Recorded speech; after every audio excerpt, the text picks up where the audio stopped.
आज हम सीखेंगे गंगा नदी तंत्र, गंगा रिवर सिस्टम। इस टॉपिक से सवाल ना आए ऐसा हो ही नहीं सकता।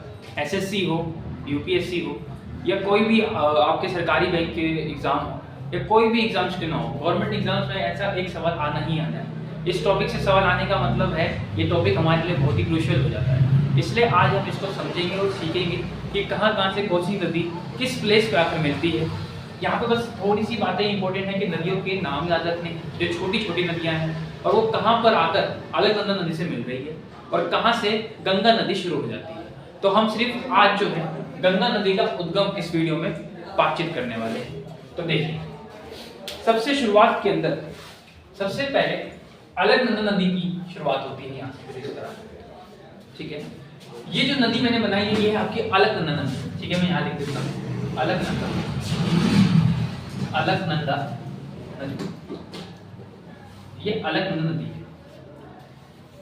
कभी कभी सवाल ये आता है कि अलकनंदा नदी पर क्या अलकनंदा नदी किनारे कौन सा मंदिर स्थापित है। तो अलकनंदा नदी के किनारे एक बहुत ही महत्वपूर्ण मंदिर स्थापित है और वह मंदिर का नाम जो है, वह मंदिर का नाम है बद्रीनाथ मंदिर।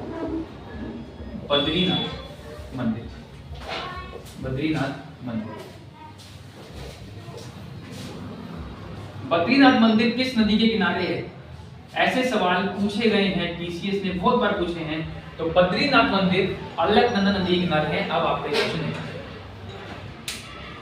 हमारी जो अलकनंदा नदी है, अलकनंदा नदी में कुछ नदियां ऐसी हैं जो इस तरफ मतलब आपकी दाईं तरफ से आके मिलती है।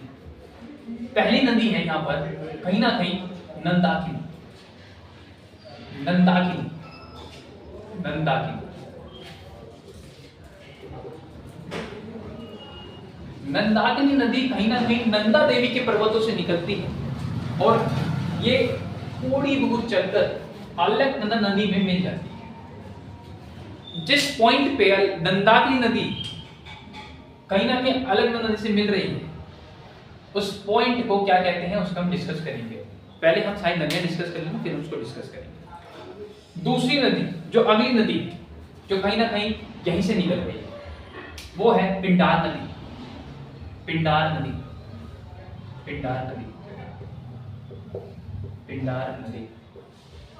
पिंडार नदी भी किसी एक पॉइंट पे अगर अलकनंदा नदी से मिल जाती है। बात करेंगे अभी इस पॉइंट के स्थान के बारे में।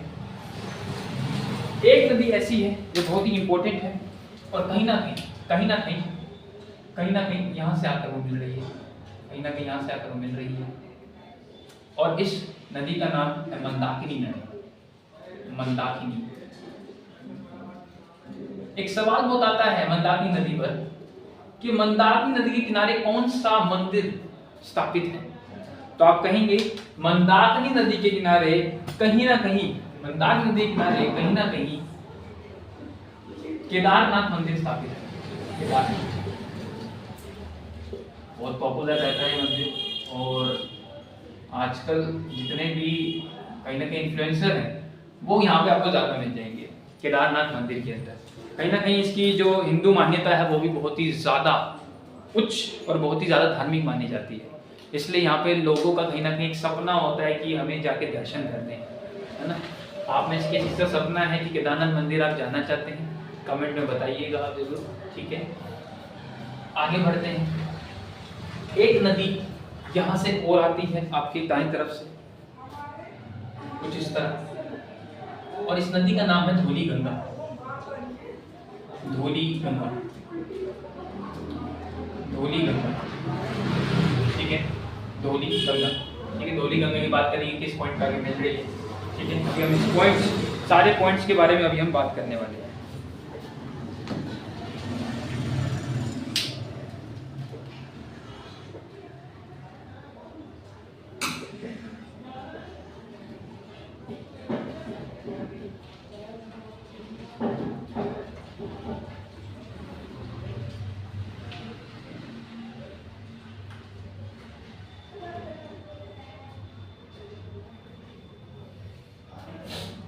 अब बहुत ही महत्वपूर्ण जो नदी है, बहुत ही ज्यादा महत्वपूर्ण जो नदी है वो आपकी यहाँ से निकल रही है।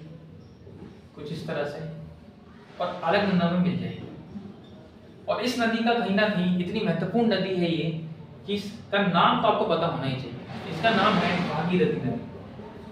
भागीरथी नदी, भागीरथी नदी। अब हम उन सभी प्रयाग की बात कर लेते हैं कि जिस स्थान पर आकर ये छोटी छोटी नदियां इन बड़ी नदियों से जाके मिल रही हैं, तो उस स्थान को प्रयाग कहते हैं। प्रयाग का मतलब होता है ईश्वर का स्थान, ठीक है। और हम प्रयाग यहाँ हर एक जो बिंदु मैंने बनाए हैं, जो मैंने थोड़े से बड़े बड़े बनाए हैं, ये बहुत इंपॉर्टेंट है हमारे एसएससी के या फिर किसी और एग्जाम्स के लिए। गवर्नमेंट एग्जाम्स में पूछ लेता है, ये सवाल आ गया कि धौली गंगा अलकनंदा नदी से किस प्लेस पर, किस स्थान पर आकर मिलती है, तो आपको उसका नाम पता होना चाहिए। जैसे मैं इसका अगर नाम आपको बताऊं, तो जिसका नाम है यहाँ पर, इस बिंदु का जो नाम है ये है विष्णु प्रयाग। विष्णु प्रयाग। साथियों, जो विष्णु प्रयाग है वहां पर धौली गंगा अलकनंदा नदी के साथ मर्ज हो जाती है। इसी तरह नंदाकिनी नदी जहां पर मर्ज हो रही है उसे बोलते हैं नंद प्रयाग। तो कितना आसान है, कितना आसान है याद करना, क्योंकि नंदाकिनी, नंद और यहाँ पे नंद प्रयाग, कितना आसान हो जाता है आपके लिए याद करना कि मतलब ये वाला तो भैया याद ही नहीं करना, मैं एफर्ट ही लगाना। पिंडार नदी, पिंडार नदी कहीं ना कहीं हमारे जो रही, वो स्थान है कर्ण प्रयाग। कर्ण प्रयाग, उस स्थान का नाम है कहीं ना कहीं कर्ण प्रयाग। कर्ण प्रयाग के आगे हम कुछ बात कर लेते हैं। यहाँ पे जो नदी मिल रही थी कहीं ना कहीं, तो यहाँ पे सबसे पहले जो नदी है वो है आपकी मंदाकिनी नदी, और फिर है आपकी भागीरथी नदी। मंदाकिनी नदी जहां पर मिल रही है, इस बिंदु, इस स्थान, इस प्रयाग का नाम है रुद्र प्रयाग। रुद्र प्रयाग। कहीं ना कहीं एमटीएस के अंदर ये क्वेश्चन पूछा गया इसी साल कि मंदाकिनी नदी डैश स्थान पर आकर अलकनंदा नदी से जाकर मिल जाती है, तो साथ में आपका जवाब होना चाहिए था रुद्र प्रयाग, ठीक है। तो रुद्र प्रयाग में आकर मंदाकिनी नदी अलकनंदा नदी के साथ मिल जाती है। बहुत ही इंपॉर्टेंट, बहुत ही महत्वपूर्ण, और वो है भागीरथी नदी। भागीरथी, अलकनंदा, दोनों की दोनों एक साथ आकर मिल जाती है। और आप इसका संगम भी देख सकते हैं, यूट्यूब पे अभी सर्च मारे कि अलकनंदा और भागीरथी नदी दोनों की दोनों का संगम, सर्च मारे अभी कभी अलकनंदा भागीरथी नदी संगम, आपको बहुत ही शानदार वीडियो देखने को मिलेगी और अचंभित हो जाएंगे आप कि क्या ऐसा भी संगम मौजूद है हमारे कहीं ना कहीं भारत में या इस पृथ्वी पर। बहुत अच्छा लगेगा आपको। आगे बढ़ते हैं इसकी तरफ, और कहीं ना कहीं इस पॉइंट, ये जो मैंने पॉइंट आपका लिखा है, ये पॉइंट क्या है, ये पॉइंट बड़ा इंपॉर्टेंट है, ध्यान रखिएगा। अलकनंदा और भागीरथी यहाँ पर आकर मिल रही है, और इसी पॉइंट को कहते हैं कहीं ना कहीं देव प्रयाग। देव प्रयाग, इसी बिंदु को कहीं ना कहीं कहते हैं देव प्रयाग। बहुत ही ज्यादा महत्वपूर्ण हो जाता है।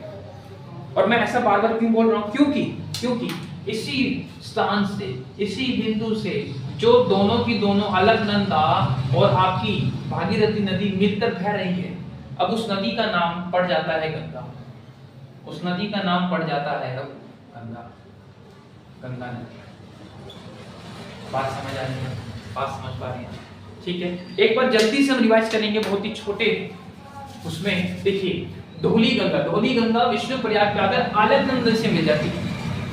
नंदाकिनी नदी नंद प्रयाग में आके अलकनंदा नदी के साथ मिल जाती है। पिंडार नदी अलकनंदा नदी के साथ आकर कर्ण प्रयाग स्थान पर मिल जाती है। अगला बहुत ही महत्वपूर्ण सवाल ये आया था कि अलकनंदा नदी के किनारे पर कौन सा मंदिर स्थापित है, तो आप बोलेंगे बद्रीनाथ मंदिर। बद्रीनाथ मंदिर अलकनंदा नदी के किनारे स्थापित है। याद कैसे रख सकते हैं इसको? आप ऐसा कर सकते हो कि बद्रीनाथ की दुनिया में पिक्चर देखिए, और बद्रीनाथ की दुनिया में हीरोइन का नाम है आलिया भट्ट। आलिया, अलकनंदा। बस मैं याद करने के लिए आपको ये तरीका बता रहा हूँ, आपको जैसे याद करना वैसे याद कीजिए। आपको बिना ट्रिक याद करना बिना ट्रिक के कीजिए, आपको ट्रिक से करना है तो ट्रिक से कीजिए। तो इसलिए आप ऐसे याद कर सकते हो, बस याद करने के लिए, ठीक है ना। ऐसा कोई कुछ भी हमारा इमोशनल कुछ नहीं है। ये देखिए, अगली नदी का नाम है मंदाकिनी नदी, और मंदाकिनी नदी अलकनंदा नदी के साथ रुद्र प्रयाग का मिल जाती है। मंदाकिनी नदी के किनारे एक बहुत ही महत्वपूर्ण, बहुत ही धार्मिक और बहुत ही अच्छा सुंदर मंदिर स्थापित है ऊंचाई पर। वो मंदिर है केदारनाथ मंदिर। इसको तो कोई भूल ही नहीं सकता। ठीक है। आगे चलते यहां से भागीरथी नदी जो है आपकी गौमुख से निकलती है। पहली बात तो गौमुख क्षेत्र से भागीरथी नदी निकलती है और आगे चल के अलकनंदा के साथ देवप्रयाग पर आकर मिल जाती है। और देवप्रयाग के बाद दोनों का संगम होने के बाद दोनों का जो संगम है, ये जो मर्ज होकर नदी आपकी बहती हुई दिख रही है, इसी को गंगा नदी कहते हैं। तो स्टूडेंट्स, अगली क्लास में हम पढ़ेंगे गंगा नदी के बारे में, गंगा नदी की सहायक नदियां और गंगा नदी किस किस क्षेत्र से होकर गुजरती है और किस कंट्री में जाके और कहां पर गिर जाती है। ठीक है, तब तक के